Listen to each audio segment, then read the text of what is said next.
Teach online पे Sam आपके सामने एक और कॉम्प्लेक्स टॉपिक के साथ जो है डिफरेंशिएशन। चलिए देखते हैं डिफरेंशिएशन क्या है। तो आज का हमारा एजेंडा क्या है? एजेंडा ये है कि हम डिफरेंशिएशन को समझेंगे कि उसकी फिलॉसफी क्या है उसके पीछे, और दूसरा ये कि हम कुछ आइडियाज एक्सप्लोर करेंगे किस तरह से डिफरेंशिएशन को क्लासरूम में ले जाया जा सकता है। ये स्क्रीन पे आपको तस्वीर नजर आ रही होगी। इस तस्वीर को देख के बहुत सारे आइडियाज आ रहे होंगे आपके दिमाग में। क्या आइडियाज आ रहे हैं कमेंट में लिखे।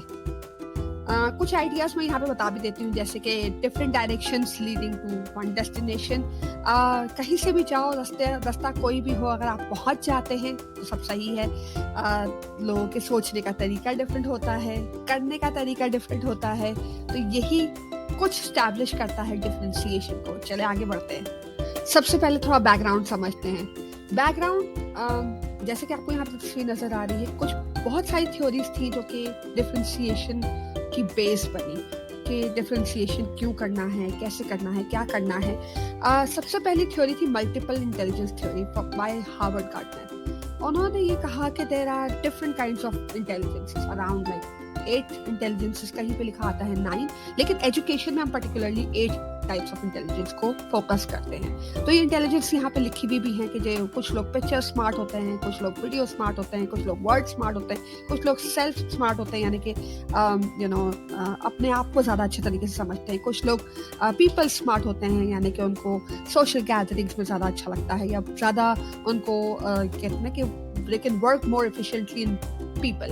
तो there are different kind of intelligences, तो उसको disregard कर दिया गया, इस philosophy को disregard completely नहीं किया गया, लेकिन on some grounds, like for example कि मल्टीपल इंटेलिजेंस थ्योरी में उन्होंने कहा कि अगर there are 8 kinds of intelligence तो हर एक का बार डिफरेंट होगा हर एक इंडिविजुअल में। यानी कि अगर मैं हूं तो मुझ में हो सकता है पीपल्स इंटेलिजेंस ज्यादा हो, पर्सनल इंटेलिजेंस कम हो, सेल्फ इंटेलिजेंस कम हो, या मैं पिक्चर स्मार्ट ना हूं, या मैं नंबर स्मार्ट ज्यादा हूं। लेकिन ये कि कितनी हूं और कितनी नहीं हूं, वेरिएशंस होंगे। तो वेरिएशंस के बेसिस पे हर बच्चा डिफरेंट होगा। अगर हर बच्चा डिफरेंट होगा दैट मीन्स कि अगर मेरे पास 25 बच्चे हैं क्लास में तो वो हर बच्चा डिफरेंट है based on it's multiple intelligence. तो अगर मेरे पास 25 बच्चे डिफरेंट है तो क्या मैं उनके लिए डिफरेंट लेसन प्लान बना सकती हूँ? It is impossible of course. That is one of the reason why differentiation से पहले जब मल्टीपल इंटेलिजेंस की थ्योरी आई तो उसको डिसरिगार्ड किया गया कि it is not possible in the field of education कि हम 25 बच्चों के लिए 25 लेसन प्लान बनाए। अच्छा, कुछ लोग ये भी कहते हैं कि how do we figure out कि हम कौन सी इंटेलिजेंस है। तो कुछ फॉर्म्स मेरे पास हैं, मैं लिंक्स यहाँ पे शेयर करती हूँ। आप चाहे तो अटेम्प्ट कर सकते हैं, नीचे भी मैं लिंक्स शेयर कर दूंगी ताकि कि आप अटेम्प्ट करके देख सकें कि आप मल्टीपल इंटेलिजेंस थ्योरी में कहाँ फॉल करते हैं। और ये है वो लिंक्स जिससे आप अपने आप को मल्टीपल इंटेलिजेंस थ्योरी के ऊपर टेस्ट कर सकते हैं, असेस कर सकते हैं कि आप कहाँ स्टैंड करते हैं। लेकिन अगेन एज आई सेड कि theory did not work because we cannot plan for 25 different students in your class in a 25 different way. So let's look at the other theory. Multiple intelligence theory के बाद जो next theory आई थी that was WAC theory. WAC यानी visual, auditory and kinesthetic. अब visual, auditory, kinesthetic का क्या purpose था यहाँ पे पर्पस ये था कि कुछ बच्चे देख के सीखते हैं, कुछ सुन के, और कुछ फिजिकली एक्टिवेट होते हैं, यानी कि फिजिकल एक्टिविटीज में आप उनको इन्वॉल्व करेंगे तभी वो सीखेंगे। अब ये थ्योरी भी कहीं ना कहीं ऑब्सोलीट हो गई कहेंगे, या ये कि डिसरिगार्ड कर दी गई, या उसको क्रिटिसाइज किया गया बेस्ड ऑन द फैक्ट कि जरूरी नहीं है कि जब बच्चा आंखें यूज कर रहा हो तो कान बिल्कुल यूज ना करे, या फिजिकली एक्टिवेट हुआ हुआ है तो आंखें और कान बिल्कुल बंद कर ले। तो there are multiple organs which are being used जब आप लर्निंग के एक प्रोसेस में अपने आप को इन्वॉल्व करते हो, यानी कि आंखें भी इस्तेमाल हो रही होती है, नाक भी कभी इस्तेमाल हो रहा होता है, कान भी इस्तेमाल हो रहे होते हैं, टेस्ट भी कभी कभार हम इस्तेमाल कर रहे होते हैं जब हम लर्निंग के प्रोसेस में होते हैं। तो वैक थ्योरी को यहाँ पर डिसरिगार्ड किया गया। एंड अगेन वैक के में भी अगर आपको अपने आप को टेस्ट करना है, लिंक शेयर कर रही हूँ। क्या है आपके पास लिंक वैक के, यानी कि अगर आपको अपने आप को टेस्ट करना है कि आप विजुअल लर्नर हैं या ऑडिटरी लर्नर हैं या काइनेस्थेटिक लर्नर हैं, तो ये लिंक्स आप ट्राई कर सकते हैं, नीचे डिस्क्रिप्शन में दिए हुए हैं। ट्राई करें, एंजॉय करें। अब डिफरेंशिएशन क्या है? डिफरेंशिएशन के 2 पर्सपेक्टिव हैं, एक स्टूडेंट्स पर्सपेक्टिव है और एक टीचर्स पर्सपेक्टिव है। स्टूडेंट्स पर्सपेक्टिव में उन्होंने कहा है कि स्टूडेंट अगर रेडी है, उसकी रेडीनेस होनी चाहिए कुछ भी सीखने के लिए, या उसका इंटरेस्ट है तो वो उसको मोटिवेट कर देगा, तब भी वो सीखने के लिए तैयार हो जाएगा, या फिर उसके प्रोफाइल के मुताबिक कोई चीज़ होगी, यानी कि उसके लेवल ऑफ चैलेंज पे अगर आपकी एक्टिविटी मैच कर रही होगी तब भी वो एंगेज हो जाएगा। So it is all about engagement. तो जब हम एंगेजमेंट की बात करते हैं तो डिफरेंशिएशन में एक स्टूडेंट पर्सपेक्टिव यही है कि वो रेडी होना चाहिए, वो उसका इंटरेस्ट होना चाहिए, और तीसरा ये कि वो उसके प्रोफाइल के मुताबिक हो। अब देखते हैं टीचर्स पर्सपेक्टिव। टीचर्स पर्सपेक्टिव में इसके अगेन 4 कंपोनेंट्स है कि 4 तरीके से टीचर जो है वो डिफरेंशिएशन कर सकती है। सबसे पहला तरीका है आप कंटेंट। कंटेंट में डिफरेंशिएशन करें। कंटेंट क्या है? कंटेंट वो चीज़ है जो पढ़ाते हैं आप। What are you teaching? ठीक है। फिर इसके बाद सेकंड वाला है प्रोसेस। प्रोसेस क्या है? प्रोसेस किस तरीके से पढ़ाया जाता है, यानी कि how are you teaching. So पहला वाला है व्हाट, सेकंड वाला है हाउ। तो what are you teaching and how are you teaching. फिर तीसरा हो जाता है इन्वायरमेंट, यानी कि वेयर आर यू टीचिंग। तो जहां आप पढ़ा रहे हैं उसका माहौल, टीचर की टोन, ये सब चीजें भी मैटर करती है, और इससे भी जो है डिफरेंशिएशन की जा सकती है, इसमें भी पेस भी आ सकता है। फिर इसके बाद लास्टली प्रोडक्ट। प्रोडक्ट यानी कि बच्चा क्या प्रोड्यूस कर रहा है, चाहे वो परफॉर्मेंस प्रोड्यूस कर रहा है, चाहे वो कोई कोई आउटकम प्रोड्यूस कर रहा है। So whichever piece child is creating या प्रोड्यूसिंग, वो भी डिफरेंशिएशन के फोर्थ कैटेगरी में आएगा। और यहाँ पे ये पिक्चर आपको हेल्प करेगी दोनों पर्सपेक्टिव को मर्ज करने में, यानी कि टीचर डिफरेंशिएट कर सकती है अगर हमें पता हो बच्चे की रेडीनेस, उसका इंटरेस्ट और उसका प्रोफाइल। यानी कि सबसे पहले हमें बच्चों का प्रोफाइल डेवलप करना है, जहाँ पे उसके लाइक्स, डिसलाइक्स, उसकी एकेडमिक परफॉर्मेंस, अदरवाइज बैकग्राउंड में क्या रही है, प्लस ये कि आगे हम उसको कहाँ ले जाके जा सकते हैं, प्लस ये कि उसका इंटरेस्ट किस फील्ड में है, कौन कौन सी चीज़ें उसकी लाइक्स हैं, उसकी डिसलाइक्स हैं। तो अगर हमारे पास एक पूरी प्रोफाइलिंग हुई भी है बच्चों की, तो हमारे लिए बड़ा आसान हो जाता है डिफ्रेंशिएट करना। तो पहला आपका जो एसेंशियल टास्क है वो है बच्चे की प्रोफाइल क्रिएट करना। तो सबसे पहला डिफरेंशिएशन टाइप है कंटेंट वाला, यानी कि जो मटेरियल आप पढ़ा रहे हैं, जो कंटेंट आप पढ़ा रहे हैं, जो सब्जेक्ट आप पढ़ा रहे हैं, उस पर आप डिफरेंशिएशन कैसे कर सकते हो। डिफरेंशिएशन का मकसद यहाँ पे प्रोवाइडिंग अ वेराइटी है, यानी कि बच्चों को अपने इंटरेस्ट के हिसाब से उसको मोटिवेट करने के लिए, उसकी रेडीनेस के लिए, उसके प्रोफाइल को स्टडी करते हुए हम कंटेंट को वैरी करें। अब वो क्या वैरी कैसे किया जा सकता है, चले वो भी देखते हैं। हम क्या क्या पढ़ाते हैं? हम फैक्ट्स पढ़ाते हैं, हम फिगर्स पढ़ाते हैं, हम डेटा पढ़ाते हैं, हम कॉन्सेप्ट्स पढ़ाते हैं, हम जो है वो रिस्पॉन्सेस पढ़ाते हैं, हम ओपिनियंस पढ़ाते हैं, हम फीलिंग्स पढ़ाते हैं, हम हर चीज़ पढ़ा रहे होते हैं। तो ये है हमारा कंटेंट जो कि हमारे ऑब्जेक्टिव से कनेक्ट होगा। आई होप कि we know how to create objectives. तो जहाँ आपके क्लासरूम ऑब्जेक्टिव्स बनते हैं वही आपका कंटेंट फोकस होगा। तो ये सबसे पहला है। इसमें आप डिफरेंशिएशन कैसे कर सकते हैं, चलिए ये भी बता करते हैं। कंटेंट आप डिफरेंट तरीके से भी प्रोवाइड कर सकते हो, यानी कि वीडियो में प्रोवाइड कर सकते हो, केस स्टडी में प्रोवाइड कर सकते हो, स्टोरीज में प्रोवाइड कर सकते हो। There are different ways of doing it. Audio में प्रोवाइड कर सकते हो, कोई रिसर्च पेपर हो सकता है, कोई प्रेजेंटेशन हो सकती है, कोई विजुअल्स हो सकता है। तो अगर हम वैक्स से कनेक्ट करें तो हम वही वाली बात के ऑडियो, विजुअल और काइनेस्थेटिक तीनों चीजें तरह की प्रोवाइड कर सकते हैं। मल्टीपल इंटेलिजेंस कि हम उसको ग्रुप में भी प्रोवाइड कर सकते हैं और वो सब। लेकिन अगेन वो ग्रुप वाली जो बात है वो आएगी प्रोसेस में। लेकिन हम क्या क्या प्रोवाइड कर सकते हैं, कंटेंट को हम किस तरह से वैरी कर सकते हैं, वो कंटेंट की डिफरेंशिएशन होगी। यानी कि अगर मैंने वीडियो दिखा दी कंटेंट की तो भी वेरिएशन हो जाएगी। तो जहां जहां हमने वेरिएशन, लेकिन अगेन बात वही याद रखिएगा कि आपने कोई एक तरह की चीज नहीं देनी है, आपने वेराइटी देनी है और बच्चों को चूज करने देना है कि ठीक है, अगर आपने जो है वीडियो लेनी है वीडियो ले ले, आप जो है अगर आप ऑडियो लेना चाहते हैं ऑडियो ले ले, आप जो भी लेना चाहते हैं ले ले। या तो आप खुद डिसाइड कर ले based on the VAK and the multiple intelligence story कि आपको क्या लगता है कि बच्चे को क्या प्रोवाइड करना चाहिए। तो ये डिफरेंशिएशन हो जाती है कि जहाँ पे आप बच्चों को you are giving them a variety, और बच्चे जो है वो सिर्फ कंटेंट किताब से नहीं पढ़ रहे, या सिर्फ आपसे नहीं पढ़ रहे, या आपके व्हाइट बोर्ड से या ब्लैक बोर्ड से नहीं पढ़ रहे, but they have different ways of accessing the content. That is differentiation of content.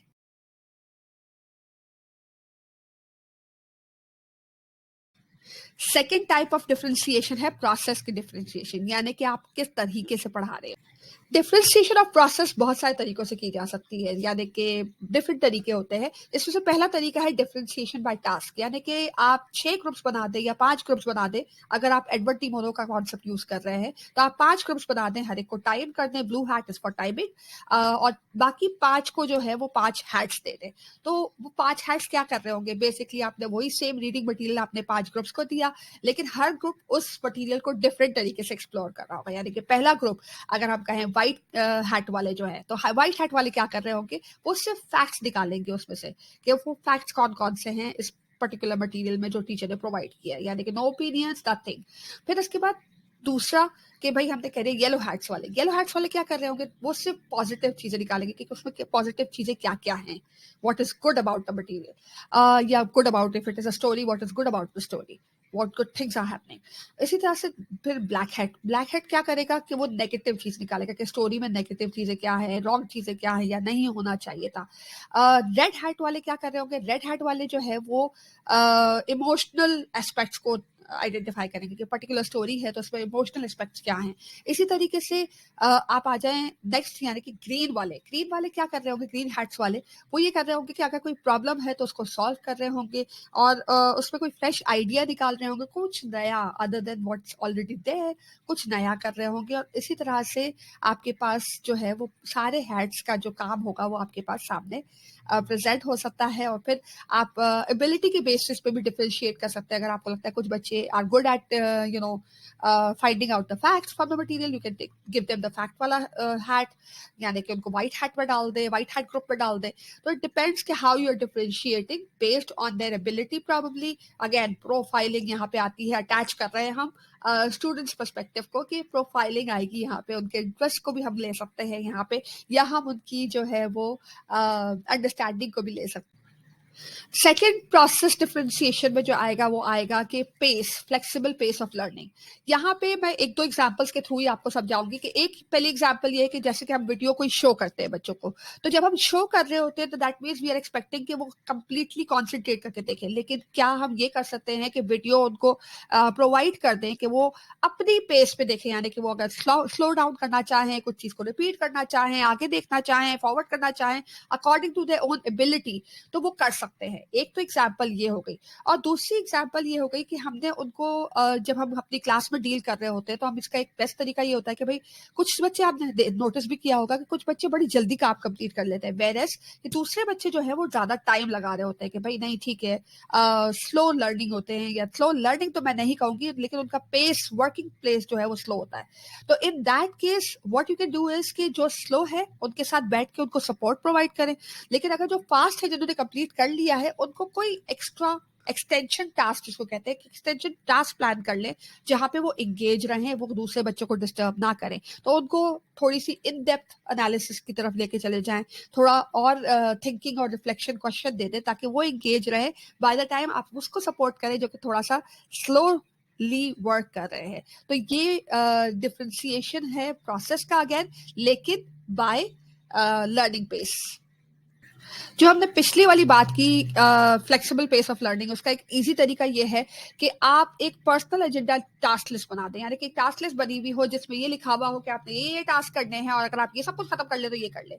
यानी कि वो टास्क जो पूरी क्लास पे करना है वो भी लिखा हुआ हो, टीचर एज अ टीचर आप प्रिपेयर करेंगे, और वो टास्क भी लिखा हुआ हो कि अगर आप जल्दी खत्म कर लेते हैं तो आप कर लें। तो यानी कि यहाँ पे आप स्पेसिफाई भी नहीं कर रहे कि कुछ बच्चे जो आपको पता है कि जल्दी टास्क कंप्लीट करेंगे उनको ही आपने सिर्फ वो प्रोवाइड किया हुआ, लेकिन वो ऐसी टास्क शीट हो जिसमें आपको पता है कि अगर बच्चे जो भी, अगर हो सकता है कोई ऐसा बच्चा हो यूजुअली स्लो काम करता हो, लेकिन पर्टिकुलरली इस टास्क में अगर वो फास्ट कर लेता है, तो उसके पास भी टास्क लिस्ट में वो टास्क हो कि जो जल्दी कंप्लीट करने पे करना है, तो वो भी एक तरह से बिजी हो जाए, एंगेज हो जाए, और वो शायद कंटेंट को ज्यादा अच्छे तरीके से एक्सप्लोर कर ले। जैसे कि हम स्पेसिफाई कर रहे थे कि कुछ बच्चे कर लेते हैं, तो कुछ बच्चों के लिए हम लिमिट क्यों करें, सबके लिए क्यों नहीं।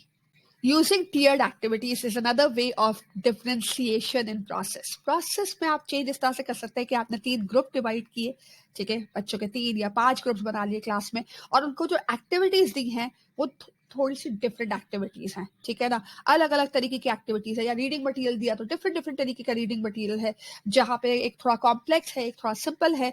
आपको पता है एबिलिटी, अगेन प्रोफाइलिंग के वजह से पता है कि कौन से बच्चे हैं जो कि कॉम्प्लेक्स टास्क को भी कंप्लीट कर पाएंगे, कौन से बच्चे हैं जो नहीं कर पाएंगे, सिंपल टास्क में भी उनको सपोर्ट की जरूरत होगी। तो आपने इस तरह से डिवाइड किया और जो बच्चे जिनको आपने कॉम्प्लेक्स टास्क दिया है, जो आपको लगता है कि कर पाएंगे, आपने उनको थोड़ा इंडिपेंडेंट छोड़ा, जाके उनके पास ग्रुप में बैठे, आपको थोड़ी देर में ही पता चल जाएगा कि दे आर डूइंग फाइन। फिर आप मूव हो गए उस ग्रुप में जहाँ पे आपको लगता है कि सपोर्ट की जरूरत है। तो दिस इज टीयर्ड एक्टिविटीज, जहाँ पे आपने एक्टिविटीज, इवन वर्कशीट्स भी आप चेंज कर सकते हैं कि सिंपल या कॉम्प्लेक्स वर्कशीट, काम सबका वही हो रहा होगा लेकिन कुछ सिंपल होगी, कुछ कॉम्प्लेक्स होगी। तो this is again tiered activities, जहाँ पे आप डिफरेंशिएशन कर सकते हो depending on the ability of the child, and that would come from the profile again. Differentiated instructions, ये बड़ा सिंपल सा है। यहाँ पे अगेन कंटेंट से भी हम कनेक्शन बना सकते हैं। कुछ बच्चों को वीडियो दे दी, कुछ बच्चों को ऑडियो दे दी, कुछ बच्चों को रिटन टेक्स्ट दे दिया। जब हम इंस्ट्रक्शन यहाँ पे दो तरीके से ले सकते हैं, या तो आप पढ़ा रहे हैं, टीचिंग इंस्ट्रक्शंस वो अलग होते हैं। दूसरा ही कि अगर आपने कोई टास्क दिया है तो उसके भी इंस्ट्रक्शन होते हैं। लेकिन हम यूजुअली ये करते हैं कि जब हम कोई एक्टिविटी देते हैं बच्चों को, तो हम वर्बली बता देते हैं ये करना है, ये करना है, ये करना है। बट इट डज हैपन कि बच्चा या तो शुरू के दो इंस्ट्रक्शन याद रखता है या आखिरी के दो याद रखता है, कुछ ना कुछ मिस कर जाता है, and then you get we kind of feel frustrated कि यार ये क्या हुआ, ये क्या किया, ये बोला था सुना क्यों नहीं।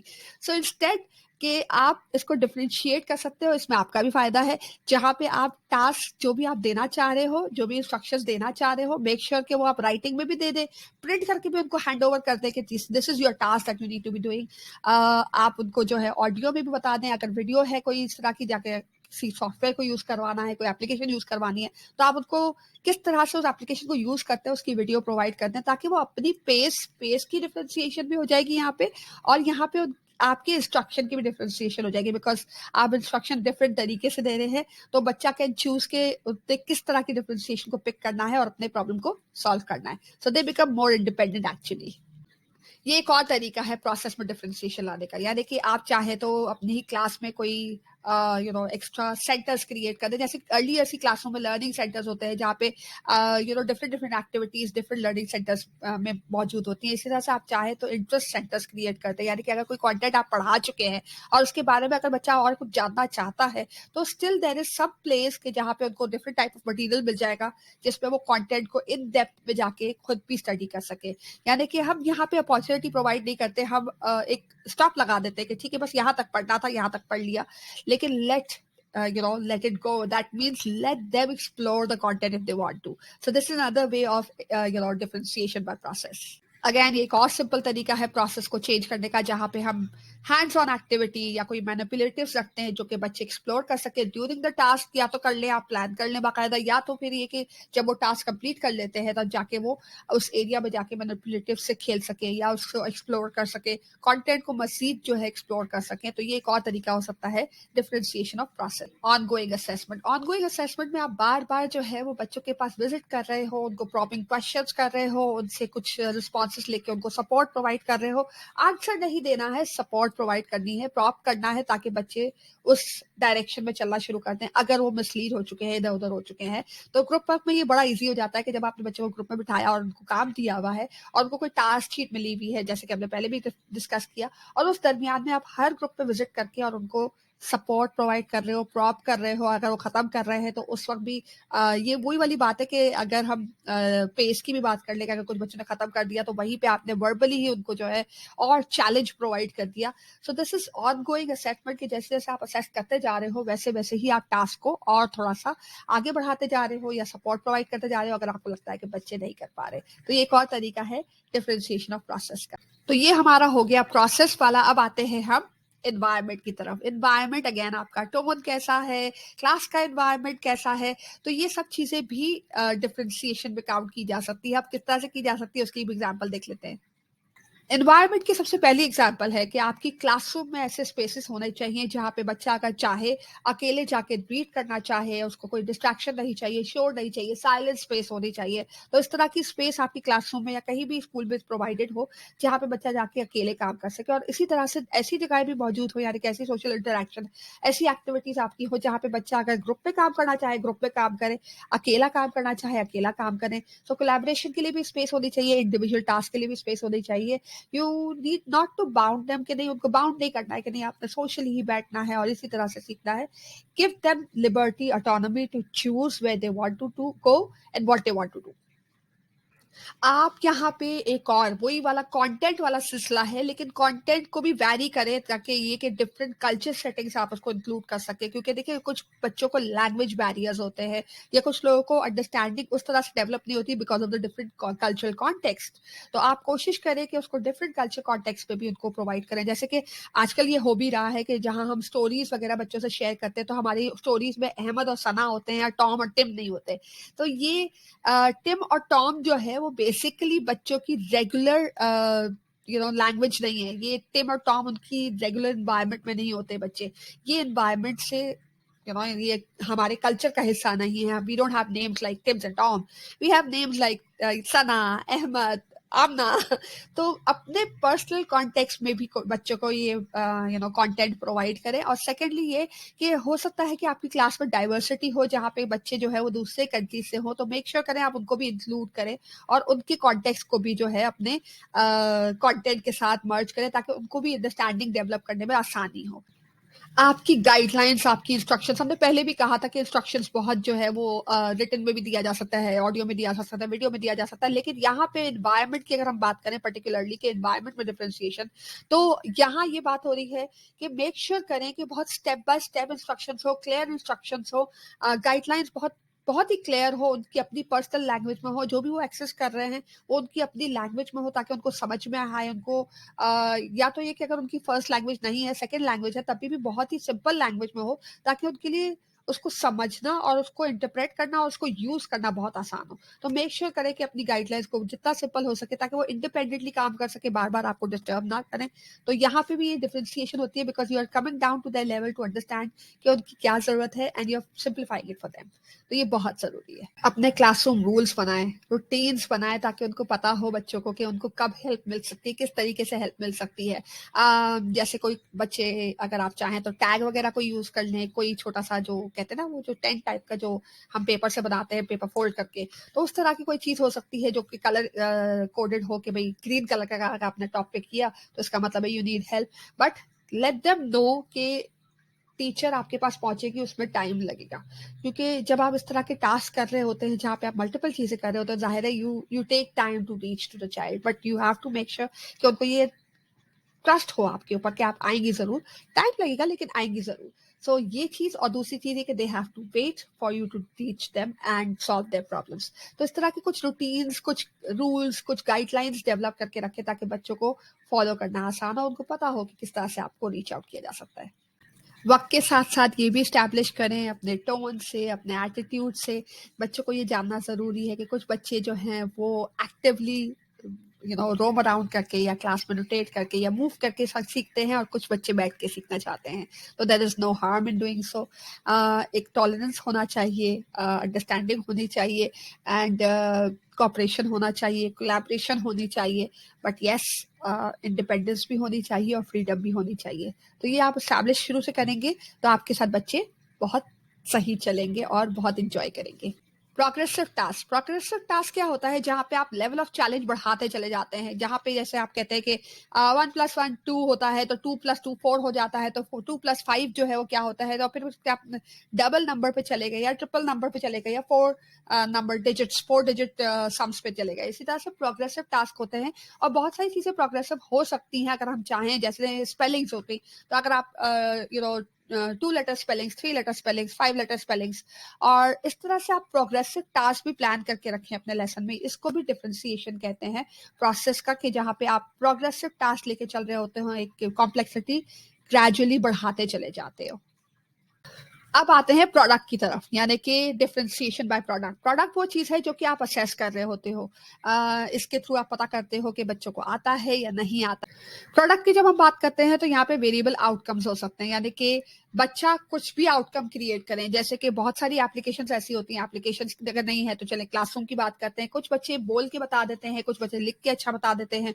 तो उनको परमिशन होनी चाहिए कि वो लिख के या बोल के या पिक्चर्स के थ्रू जो है वो अपनी लर्निंग को प्रेजेंट कर सके.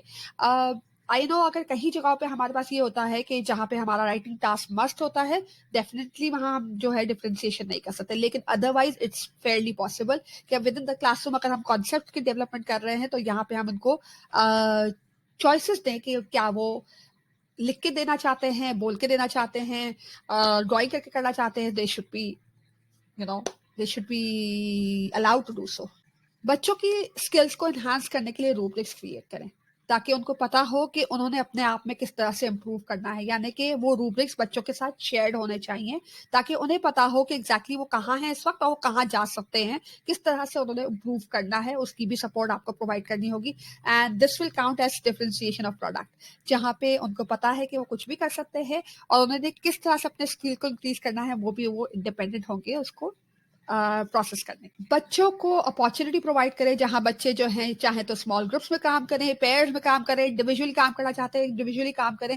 उनको ये लिबर्टी होनी चाहिए, ऑटोनॉमी होनी चाहिए कि वो अपनी चॉइसेस खुद करें कि जहाँ पे वो चाहे वो ग्रुप में काम करना चाहते हैं, चाहे वो इंडिविजुअली काम करना चाहते हैं, चाहे वो लार्ज ग्रुप में काम करना चाहते हैं।